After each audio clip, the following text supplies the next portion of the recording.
intriguing. And, you know, what happens at the time of death, when we die, our mind separates from our body. It moves to its next existence, taking on another form, another life. And I mean, you know, it's somewhat logical. And it's pretty much the closest definition to what Christianity would refer to as a soul. You know, refining and developing our minds is the most worthwhile thing that a human being can do, because ultimately it's really all we have that's gonna you know, that's going to help us. You know, we can have all the money and wealth in the world, but at the time of death, it's not going to help us. You know, we're going to be hurled. And no matter what we accumulate besides spiritual wealth, that's the only thing in knowledge that's going to help us, really. So I think the rest of it, you know, and that we've really gotten caught off in a lot of delusion. But, you know,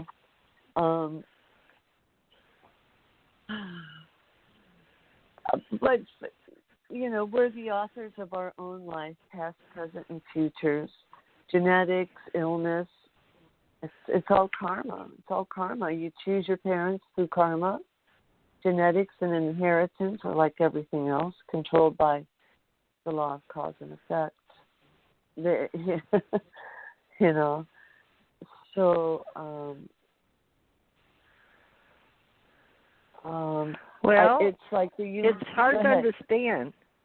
It's hard to understand how to get along with everybody, and then, you know, as an individual that was in my life, and then now she's gone, and you know, I'd like to just tell myself that she's just passed on to another dimension and to another universe or another place in space. But how do you console somebody? Because I never know what to say. We all say we're sorry for your loss, because I guess that's politically correct. But, you know, I mean, we're supposed to be helping people coming back here, and I know I did, and I've died in this lifetime 3 or 4 times. And some of my friends, I don't know how to speak even about reincarnation to a lot of my friends that are doctors that want to believe, but, you know, I don't know how to make them understand unless you're speaking neuro-linguistic programming maybe. I don't know. Or you've got to talk philosophy, but I've heard doctors say it's up to God. And about my daughter, because they didn't know how long she had, and it was terrible to watch her die, grueling painfully, because she had a brain bleed and her hemorrhaged after throwing up. And, you know, she already had only like 5% of, not even that, she had 0 or 1% or something, but there's 5% of something and like 1% something else. So, you know, she wasn't making red cells or white cells or plasma, and so it was very hard on her anyway for years. So anyway, it's hard to, in my brain, I don't know which phone is ringing. How many phones do I have? I hear it. 1, 2, 3, 4 in my lap. I have way too many friends.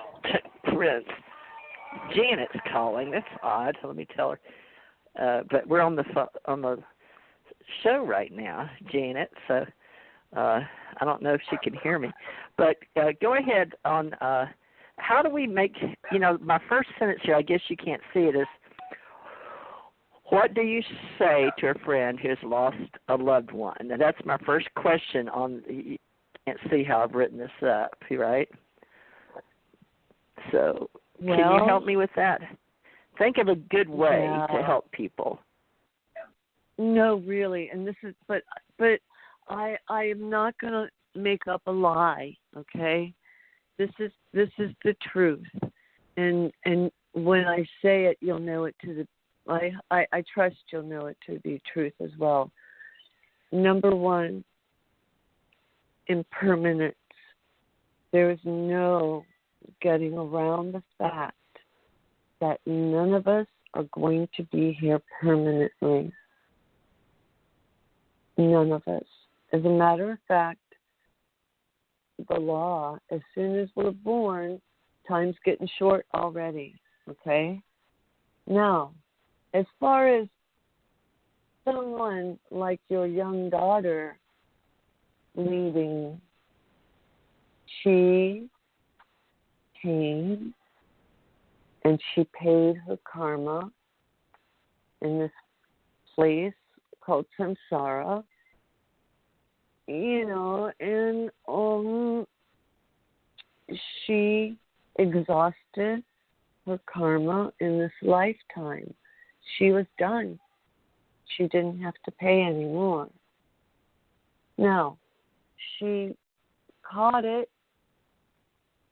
time, and was able to not have to come back to the wheel if she chose not. And maybe she wants to come back to help people who had the same disease in her past life. She might come back as a nurse, but that's how that thing works, is that we're every incarnation we're journeying. It's a destiny, each and every one of us, and it's like we're trying to. It's like we're finally a perpetual rest in peace, each and every one of us. It's like what I call the seed of Buddha nature, and it's awakened mind.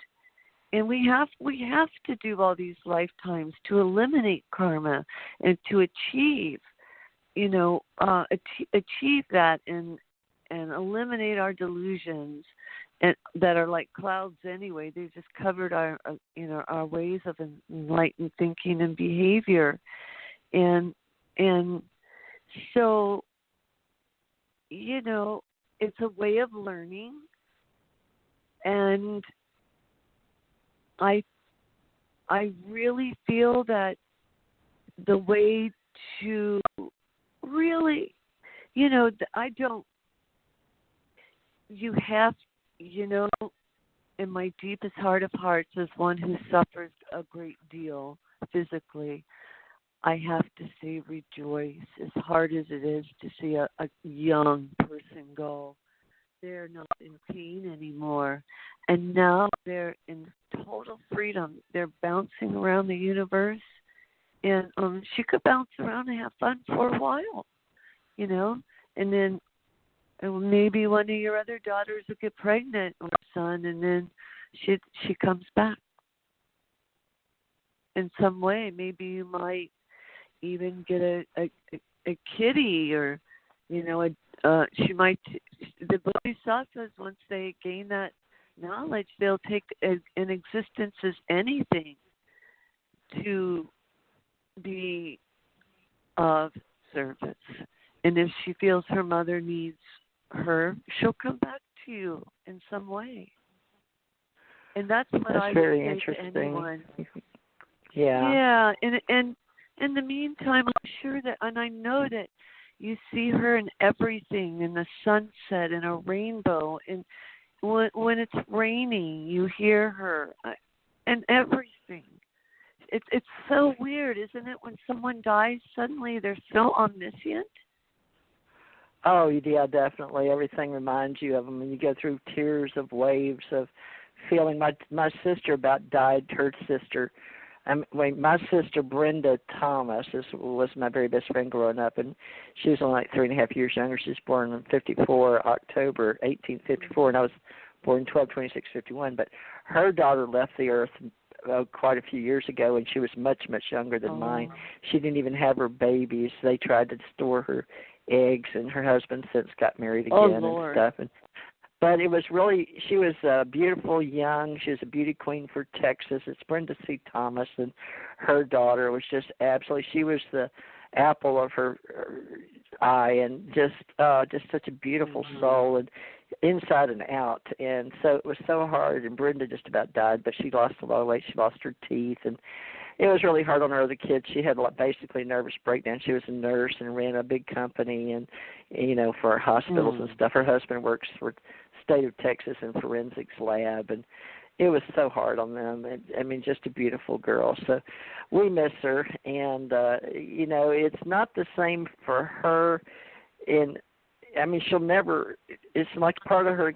We're not Buddhists, so we were raised Christian, but in her mind's eye, sure, we all, in her faith, we all go to another place in space, and we'll all be there. So we all, with our pets, we say we cross the Rainbow Bridge, and but with us, we say we'll all meet again. And a lot of us believe a part of us goes to a place, and I feel like there's a part of me up there, an oversoul, and a part of me that sends down something. And Tommy and I may or may not agree, and you may not, but we ought to talk about that, because we come down, but surely all of us doesn't come down. There's got to be sparks or pieces, and some Egyptians, some of the gods or deities back then used to talk about they'd break themselves apart, and then you have many people that believe they're reincarnated as different people, but they only have a shard, or like taking a mirror and breaking it in one life, and it shatters. And people either were with them or in the family or connected, but everybody can't be Cleopatra or Isis or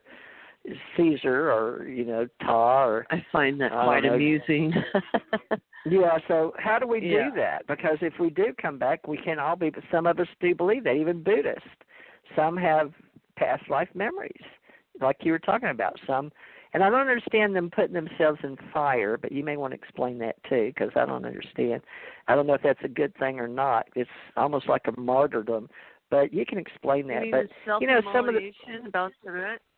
Oh yeah. I guess because I know about some who go to the mountain too and shrink in 13 years or whatever, how many years it is, and they shrink real little, and go into another life, I guess. But yeah, go ahead and talk about what you call it and what does that mean to the to the world?